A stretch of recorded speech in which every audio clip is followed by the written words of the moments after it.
Ladies and gentlemen, the captain has turned on the fasten seatbelt sign. If you haven't already done so, please make sure the volume of this podcast is set perfectly to your listening enjoyment.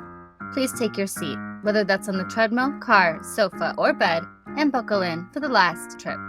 My name is Jamie Beebe, and I'll be your tour guide, recreating someone's last days in paradise.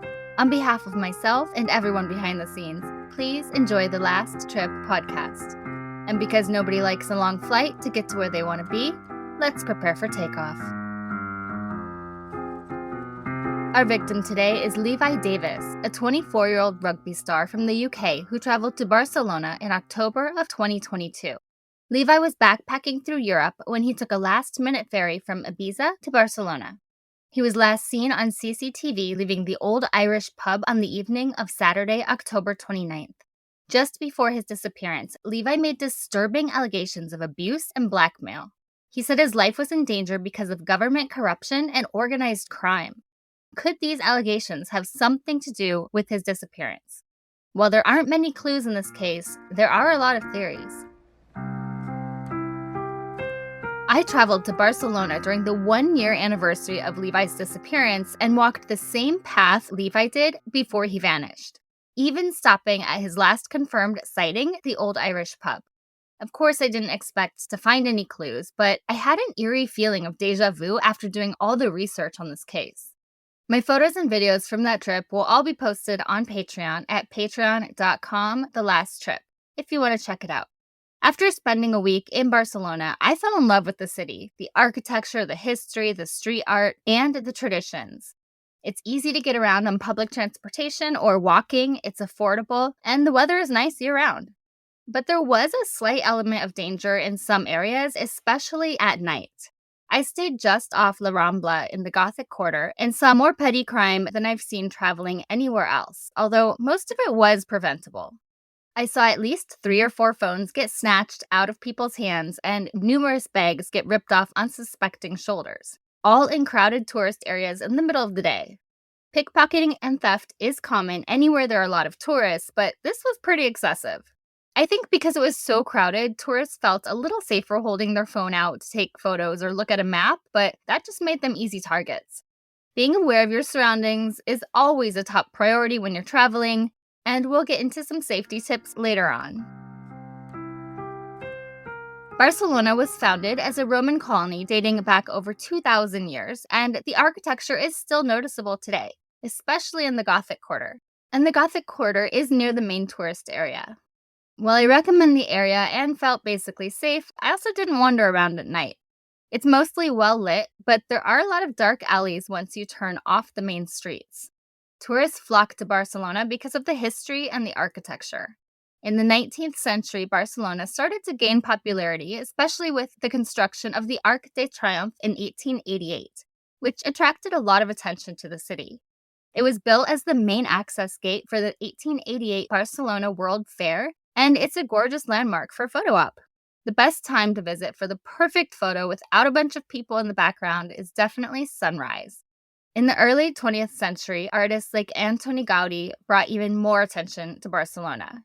His masterpieces like the Sagrada Familia and Casa Batlló became iconic symbols in the city and drew a more artistic type of visitor.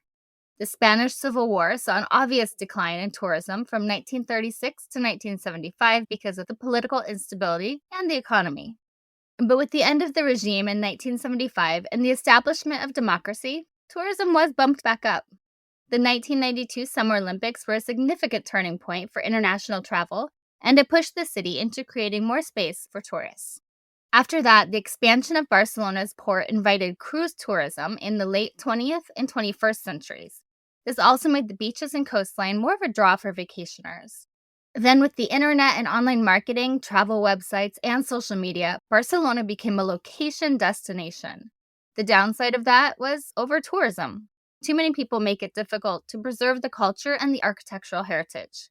If you're headed to Barcelona, there are a few attractions you don't want to miss, including the masterpieces designed by Antoni Gaudi and the UNESCO World Heritage sites including Parc Güell, Palau Güell, and Sagrada Familia, all of which I visited while I was there. Unfortunately, I wasn't able to get into the Sagrada Familia because I didn't buy tickets in advance, but I took a peek from outside and it was gorgeous. It's one of the most iconic and famous landmarks in the world. Once you arrive in Barcelona, it's likely you'll end up in La Rambla at some point during your trip. It's a famous tourist street that reminded me a lot of the Las Vegas Strip. There are tons of people, shops, restaurants, and street performers. It's like a giant party street and definitely not my vibe. Along the coastline, there are beautiful beaches, including Barceloneta Beach, which is a quick walk down La Rambla near the port where the ships dock. Unfortunately, it was too chilly the day I went, so I didn't stay long and definitely didn't go in the water. If you like to check out things off the beaten path, I went to Barcelona's Baby Drop-Off. These days, it looks like just a small hole in the wall of a courtyard surrounded by restaurants and covered in graffiti. But between 1853 and 1931, that hole was a rotating wooden turntable where people anonymously dropped off hundreds of unwanted children. It was a portal into the orphanage behind it. Definitely an interesting sight to see. One of my favorite stops was the Barcelona Cathedral. It's absolutely beautiful from the outside, but the real treat is the view from the roof. Just remember to bring something to cover your shoulders if you're going inside, or buy a scarf at the entrance. There are also some great day trips from Barcelona. The public transportation system was easy to use, clean, and felt really safe. I took a train to Montserrat, which is a monastery high in the mountains. The basilica is home to the Black Madonna, a religious icon who delivers miracles, and if you buy a ticket, you can go right up to it and ask for your miracle. But I was there for the myths and the legends. There are said to be interdimensional doors in the mountains, people have been abducted by aliens, and it's possibly the location of the Holy Grail. Although I didn't run across any of those things, it was still worth it. I also took a day trip to Girona, which, if you take the super fast train, it's about a 45-minute ride, and if you take the slower train, it's about an hour-and-a-half ride. Girona was like stepping into a fairy tale. You really have to see it to believe it actually exists. It's like a little medieval town enclosed by ancient city walls, kind of like going back in time. And if you've seen Game of Thrones, this is where they shot most of season 6. If you're going to take any day trips out of Barcelona while you're there, I'd definitely choose Girona. There are so many things to see and do in and around the city. I could have stayed for months. Unfortunately, Levi Davis didn't see any sights or landmarks while he was there because he mysteriously vanished just a few hours after arriving. Levi Davis was born March 12, 1998 in Birmingham, England, to his birth mother, Julie Davis.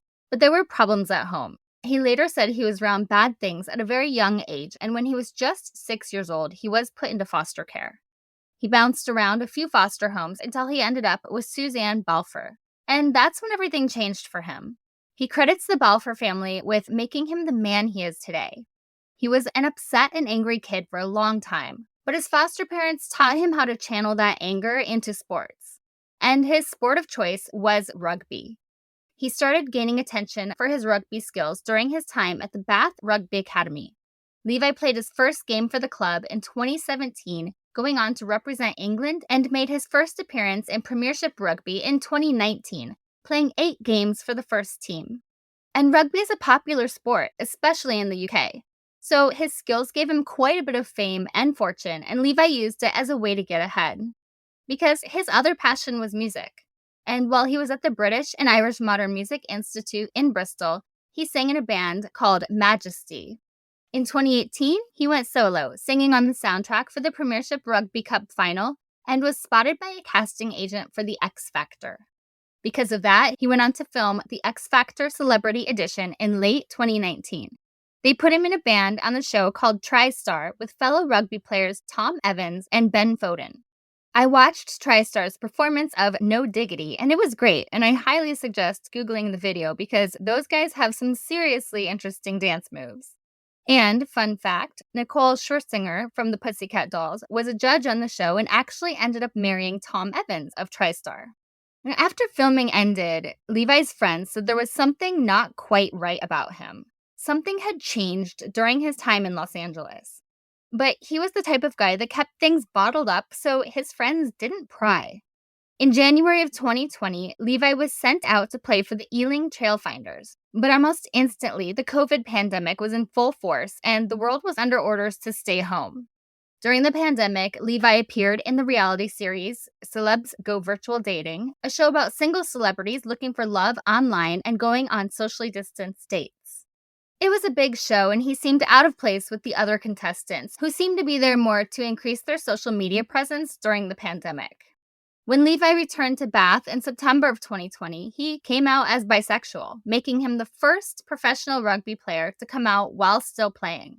And while it couldn't have been easy, he paved the way for a lot of other people. He came out to his teammates first in a WhatsApp message saying, "I want to be open and honest with you, as friends and teammates. I am bisexual. I understand myself since I was 18. He ended the message in a playful tone, saying, "None of you are on my radar, so it's all right." Levi later said in interviews that the response was universally supportive. But his days playing for Bath were numbered, because in June 2020, he was transferred to Ealing on a 2-year contract. By this time, Levi was struggling. He was depressed and drinking heavily, and there were rumors he was taking drugs. He cut his contract short and left Ealing in early 2021. According to friends, he was hanging out with a bad crowd, and his flat in Ealing became party central, filled with all these new friends, some of whom were said to be drug dealers. Levi wasn't doing well, and it was starting to show. He was in a downward spiral with severe depression. So Levi returned home in April of 2021. His depression continued, and even being home, he was still struggling. He finally opened up to his mom about some of the things that had been bothering him a little bit at a time, saying things like, "Mom, I think I'm being followed," or "I've been drugged, and I believe I've been raped because I was drugged. I can't remember exactly specific things, but there are some things I can remember." Once she understood the gravity of what was going on with her son, his mom encouraged him to report it. When Levi finally went, he was interviewed by the West Midlands Police. They wanted names and a lot of details, but Levi wasn't willing to give that information. In a statement to The Telegraph, the West Midlands Police said they were not carrying out any criminal investigations in relation to Levi Davis. They said any files concerning Levi had been passed to the Met. The Met told The Telegraph, on January 19, 2022, the Met Police received a report from a third party of an alleged rape of a man in his 20s. It was reported the rape happened in Ealing on an unknown date. An investigation was carried out and detectives spoke to the victim. The investigation could not be progressed further and was closed on January 29, 2022. Levi eventually told his mom the whole story. He said someone sexually assaulted him, videotaped it, and were using it to blackmail him. He told her this was the reason for his money problems. Because rugby paid well, but before leaving Ealing, he asked his mom if he could borrow £1,600 just to pay the rent. At the time, his mom thought he wanted money for drugs, so she didn't give it to him. Not long after going home, Levi left for Australia to play for the Queen Band in the Canberra Regional Rugby League. He wanted a clean break, a fresh start, and just to focus on his rugby career. While there, he posted a lengthy Instagram message about seeking help from Samaritans and Men's Link, which are both counseling services. It looked like he was doing well there, often posting stories of his workouts on Instagram. But just after 3 months, he told his agent he was ready to go home. So he went back to the UK to play with the Rotherham Titans. But in his first preseason game, he ruptured a knee ligament, and that was pretty much the end of his rugby career. Following that devastating blow, he again turned to music, this time signing a record deal and releasing his debut single, "With Me," under the name Lita on September 14, 2022. With his rugby career over and his music career starting, he told his mom he was going to Ibiza to stay with a friend and write songs. She asked for a name and number of who he'd be staying with, but he wouldn't give it to her.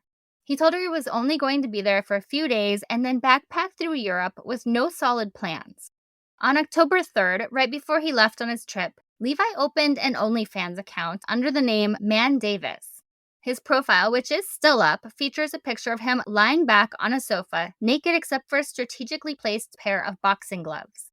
While many people use OnlyFans to make money, and there's nothing wrong with that, his close friends thought it seemed desperate and out of character for him, especially given that his next single was about to drop, and something like this could hurt his new music career. We'll never know the reasons behind joining the site, but a friend later told a British newspaper that Levi was inspired to start an OnlyFans because other well-known people were doing it too.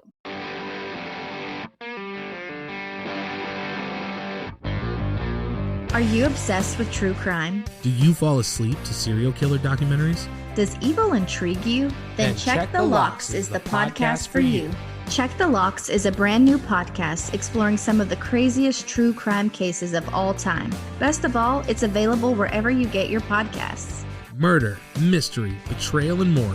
Each episode will examine a terrifying true story, and you get to be part of the fun. So pour yourself a drink, take a seat on the couch, and join me, Olivia Cornu, and me, John Connor, as we dive deep into the dark and discuss what makes you check the locks.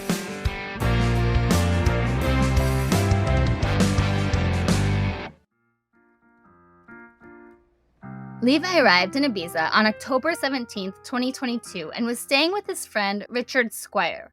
There's not a lot known about Richard, but his social media suggests that he has connections to the world of reality TV, and Levi met him around the time he was shooting Celebrity X Factor. Richard is in his 40s, describes himself on social media as an international marketing/brand e-com consultant, working with the biggest and the best, lover of a good time and good friends. He's listed as the sole director of Retina Marketing Consultants, but that company hasn't been active since 2018, and there's no mention of more recent work for Richard. Levi kept his personal life pretty secretive because even his closest friends back home had never heard of Richard Squire. Richard said while he was there, they worked on his album and took photos for his OnlyFans account, and nothing felt out of the ordinary. Levi was also there waiting for money he was owed from playing rugby for Rotherham. And until it came through, he was borrowing money from friends and family to get by. His agent, Tom Varndell, was working out sort of a payment plan and told Levi the money was on the way.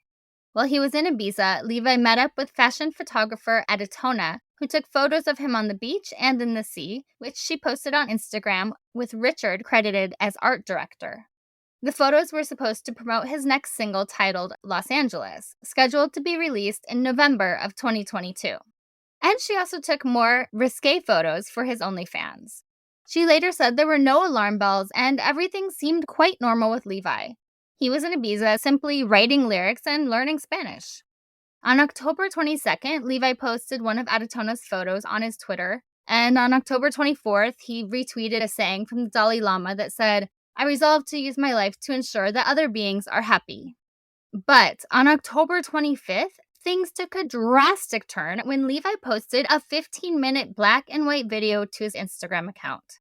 In the video, he sat down and said, "Hello, my name is Levi Davis, and my life is in danger." He goes on to talk about police corruption, government corruption, and organized crime, that people from organized crime were after him, threatening him and his family. He said it all began after Celebrity X Factor. While he was there, he was drugged and filmed doing sexual acts and is now being blackmailed. That they leaked videos of him, and that's why doing OnlyFans made sense. He said he was taking his power back, but wouldn't name names. He also mentioned a time he tried to commit suicide by jumping off a bridge, but a friend talked him out of it. And that's just a brief summary of the 15-minute video. I highly suggest Googling the video and watching it for yourself. He seems calm and put together, but also repeats himself and contradicts himself a few times. And after the first 5 minutes or so, he rambles and goes off topic, sounding a little paranoid.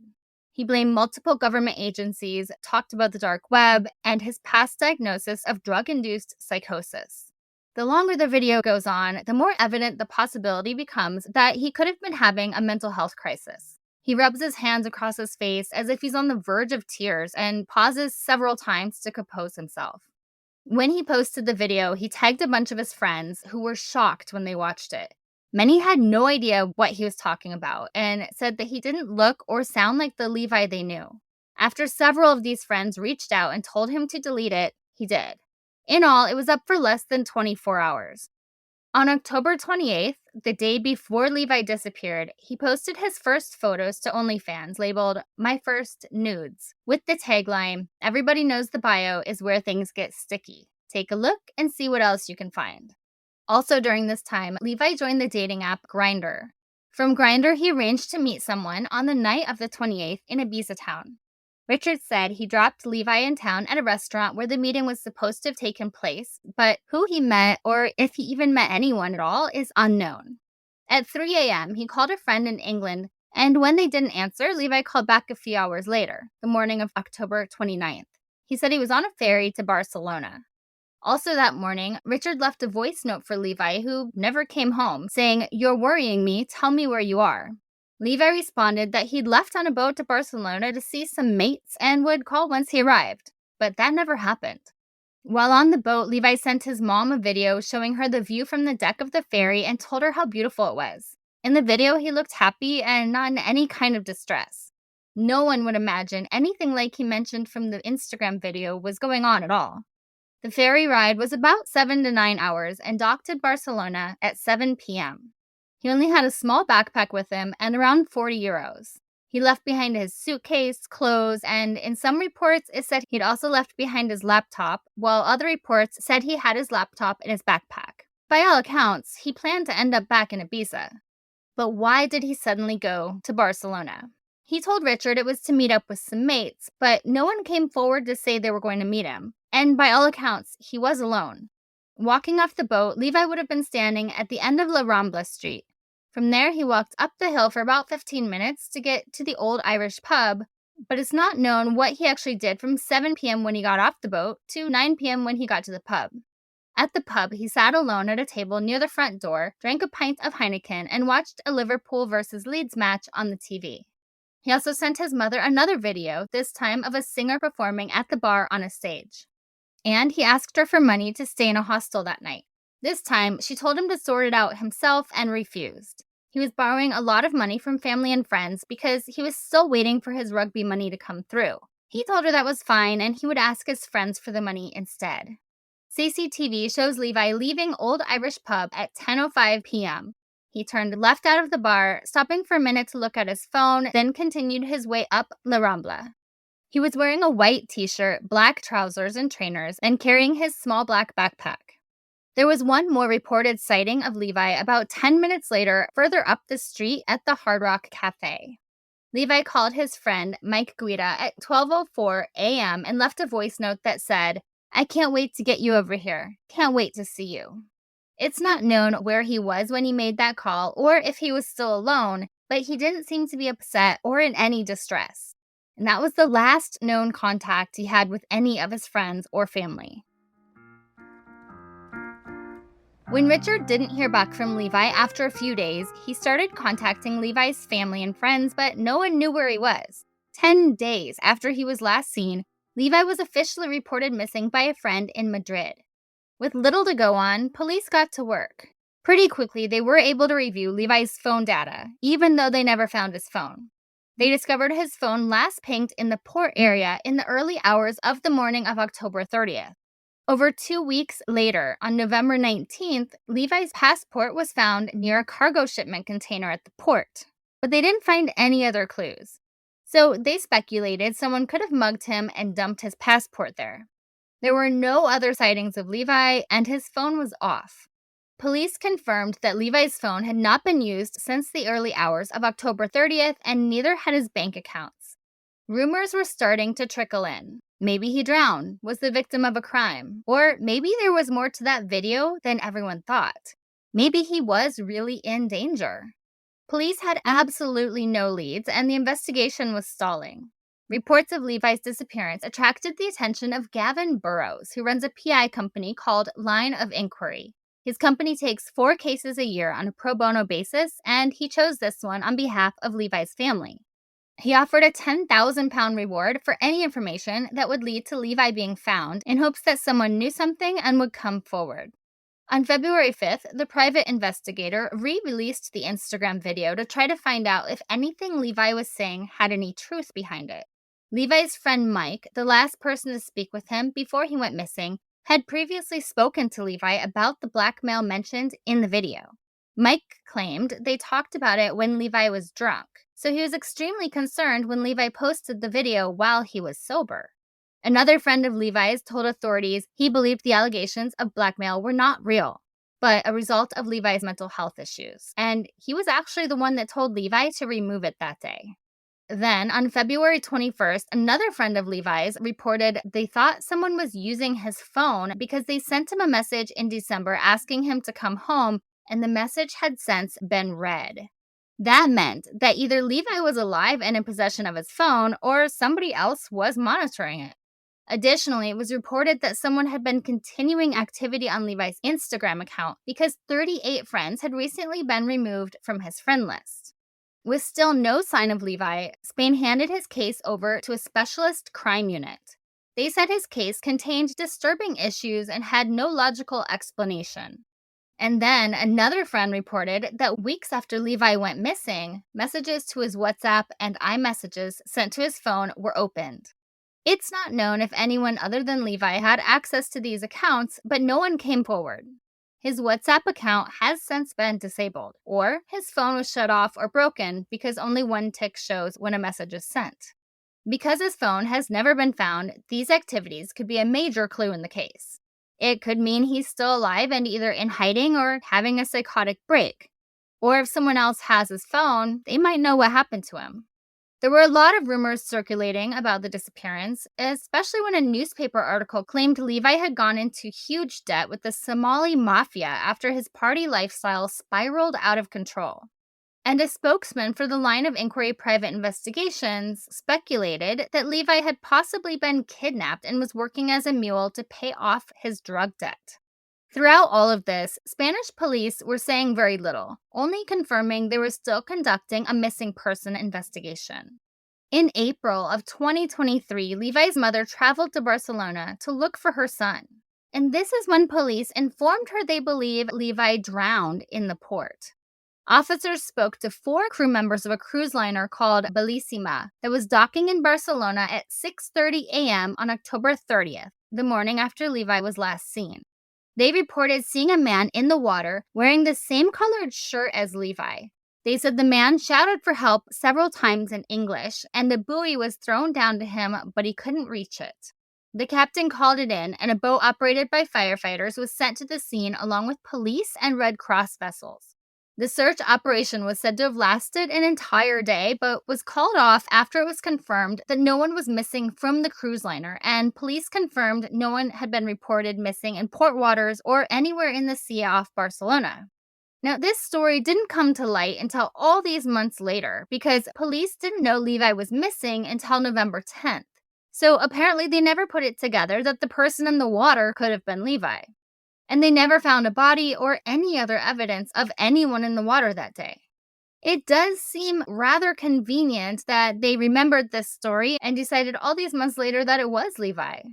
They said because his phone last pinged in the port area in the early hours of the morning and his passport was discovered near the port, he must have walked back down there after he was seen at the Hard Rock Cafe and gotten in the water and drowned. But even with this new information, Spanish police have not closed the case because his body has not been found. Also, there are a lot of unanswered questions about how and why he would have been in the water, and also how he got so far out in the water, because the boat that saw him was 3 kilometers from land. On May 18th, police announced they were resuming the search in the waters outside Barcelona, but again, they found nothing. To this day, while the police lean toward the conclusion that he drowned, they can't rule out any number of other possibilities until they find his body. What happened to Levi Davis? Did he have an accident and drown? Was he murdered? Or is he still out there somewhere, maybe in hiding, maybe kidnapped? There are a lot of theories and rumors floating around, but very few clues. Some people think Levi took his own life, and this comes from his Instagram video questioning his mental state and the boat seeing someone in the water. Assuming the allegations in the video are a result of a mental health issue, what could he have been going through? Levi was a professional rugby player, and playing sports can affect your body and mind. Chronic traumatic encephalopathy, called CTE, is a brain disease associated with repeated traumatic brain injuries, like the kind of brain injuries you get playing sports. It usually shows up in people over 40, but not impossible that Levi could have had CTE, although we'd never know without a body. He could have been struggling with schizophrenia, which typically emerges in late adolescence or early adulthood. Early signs include changes in thinking, social withdrawal, altered emotional expression, and disturbances in perception. Levi was making a lot of life changes around this time that his friends didn't think were things he'd normally do. Also, paranoia and irrational distrust or suspicion of others can be a symptom of schizophrenia. In the video Levi posted, he referred to organized crime and the government being out to get him. Gang stalking is a set of beliefs that a person is being targeted, monitored, or harassed by a group of people and can sometimes be a symptom of schizophrenia. In the days leading up to his disappearance, Levi was in good spirits and didn't indicate anything was wrong. He had future plans, plans to see his friends, plans to travel, and plans to release the rest of his album. Before suicide, some people can get euphoric, inspired, and relaxed because they are ready and eager to be at peace. But although we can question his mental state, if we put everything together, suicide doesn't necessarily fit. If he willingly went into the water, where are his shoes or his backpack or even his pants? He wouldn't have gone in the water with all his things, only leaving his passport behind. And the area by the port is extensively covered by CCTV, but police said he wasn't seen anywhere on any cameras. His mother fought to get the footage, even going to court, but by the time it was available to her, they told her it had been recorded over. Also, there are checkpoints and a fence to get into the port area, but still, no one saw Levi. And how would Levi have gotten 3 kilometers out into the ocean if he was trying to drown himself? He could swim, but was not a strong swimmer and had a knee injury. That swim would have been difficult for anyone, but impossible for someone like Levi. And lastly, the convenience of the police remembering the story of someone in the water all those months later and saying it was Levi is suspicious, especially because they never found a body. Another theory is that Levi met with a random act of violence. Crime can and does happen everywhere. But other than petty robbery, Barcelona has a pretty low rate of violent crime. Spain has strict gun laws, and you cannot own or use firearms for self-defense, although there are shotguns allowed for hunting. Levi would have put up a fight if someone attacked him, and he was in great physical shape. At the very least, he was a fast runner. So unless a group of people incapacitated him right off the bat, he wasn't an easy target. Could Levi have been the victim of a drug overdose? Levi previously had a drug problem, and drugs are pretty easy to find in Barcelona. In fact, in some circles, it's considered the cocaine capital of Europe. La Rambla has quite a few drug houses, right on the main drag that most people wouldn't notice, but someone looking for drugs would. But there's no indication Levi fell off the wagon and was on drugs. Also, if he did OD, where's his body? If someone was with him or sold him drugs, I think they would have come forward for the reward money. What if everything Levi said on the video was true, and he was being blackmailed? Or he did owe money to organized crime? Hitmen exist, organized crime exists. Just because something may sound far-fetched doesn't mean it's not true. Maybe Levi was in the water that morning, not because he was trying to kill himself, but because someone was trying to kill him. Maybe he was pushed in or jumped off a boat thinking his life was in danger. Or just maybe Levi is still alive. Private investigator Gavin Burrows believes that someone found Levi's Grindr profile, used it to lure him to Barcelona, and kidnapped him. That he's being forced to work for a gang as a drug mule to pay off the £100,000 debt he owed to the Somali mafia. Gavin Burrows even claims he's uncovered a digital recording of their main suspect admitting to planting a photo on Grindr and accessing Levi's social media. In February of 2023, Mr. Burrows said an arrest was imminent, but it hasn't happened yet. Maybe Levi walked away and started a new life, or is scared and in hiding somewhere. Gavin Burrows thinks Levi may be hiding in voluntary exile somewhere like a monastery because of the compromising photos and blackmail he talked about on the video. And Mr. Burrows claims he has audio tape confirming a TV producer took compromising photos of Levi after he was on X Factor. This would explain why Levi's phone has never been found, but was checked after he went missing. But Levi was never seen on any CCTV footage leaving Barcelona, so I can't see how he would have gotten out of town without being noticed. After visiting Montserrat, I think someone could hide out in those mountains. Hiding out in a monastery, you wouldn't need money, identification, or technology. And anything is possible. After researching this case and visiting Barcelona, I'm not partial toward any theory over another. There are just too many variables and not enough clues to come up with one solid theory. But I do hope Levi is in hiding and will come back to his family sooner than later. And if not, I hope his family gets the answers they deserve. According to The Economist, Barcelona is a safe destination. In fact, they say it's the 11th safest city among 60 cities worldwide. Overall, I felt safe in Barcelona, but I also didn't go anywhere at night and kept a close eye on my belongings. Barcelona has a big pickpocketing and bag snatching problem. Tourists walking down busy La Rambla looking lost, holding their phone out, taking photos, those are all easy targets. And pickpocketers want an easy target.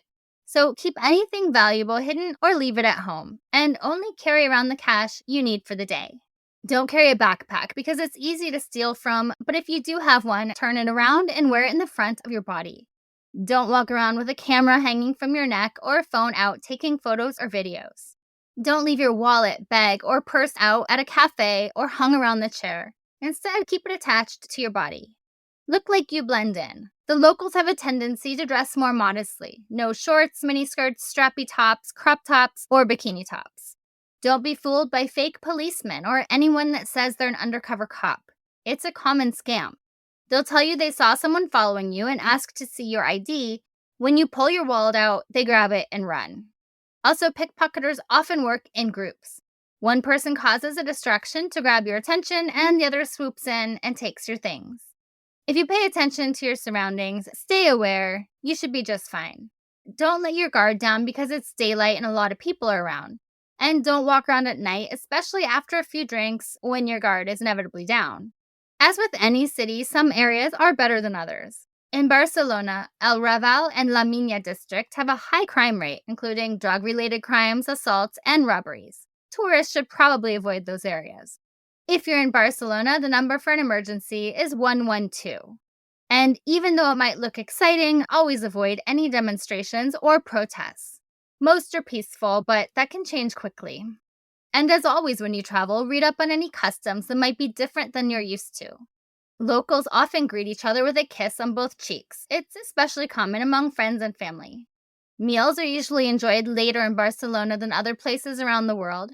Lunch is typically around 2 or 3 p.m., and dinner may start at 9 p.m. or later. And while you're dining, most plates are shared rather than ordering individually. Also, if you're at a tapas bar, it's customary to order a drink, and usually a small tapas is included. Stacking your toothpicks or other items on your plate is a way of keeping track of the number of tapas you've had, and some places will charge based on the number of toothpicks left on your plate. Tipping is customary in Barcelona, either by rounding up the bill or leaving about 5 to 10%. And haggling for cheaper prices is not common practice, especially in mainstream shops. If you go out at night, always keep an eye on your drinks and don't drink too much. And if you're enjoying the beach, topless sunbathing is common, but nudity is generally not allowed. And guys, always inform someone about your plans before going anywhere. Tell someone reliable where you're going and what you'll be doing and when to expect you back. My number one tip to staying alive on vacation is to pay attention to your gut. If something doesn't feel right, it isn't. Levi Davis was a 24-year-old man who was last seen on October 29, 2022 at the Old Irish Pub in Barcelona. He is 5'9" and approximately 200 pounds. He has dark skin and brown eyes with a slight gap in his front teeth when he smiles. When he went missing, he had thin, dark dreadlocks going down to his ears with some of the tips a lighter shade of brown. If you have any information about Levi Davis, please speak up. You can send an email to findlevidavis@gmail.com, or you can call your local police station or the Barcelona police station using the crime reference number 2195-61122. And finally, remember to leave a review and rate this podcast 5 stars if you like the show, or hell, even if you don't. But either way, feel free to let me know what you think. Please follow The Last Trip on Instagram at The Last Trip Crime Pod, and subscribe on Patreon to support the show. You'll get extra research, videos, photos, and updates, and even learn more about my personal travels. That's patreon.com/thelasttrippodcast. I'm Jamie Beebe, bringing you your last trip and signing off until the next one. Thanks for listening.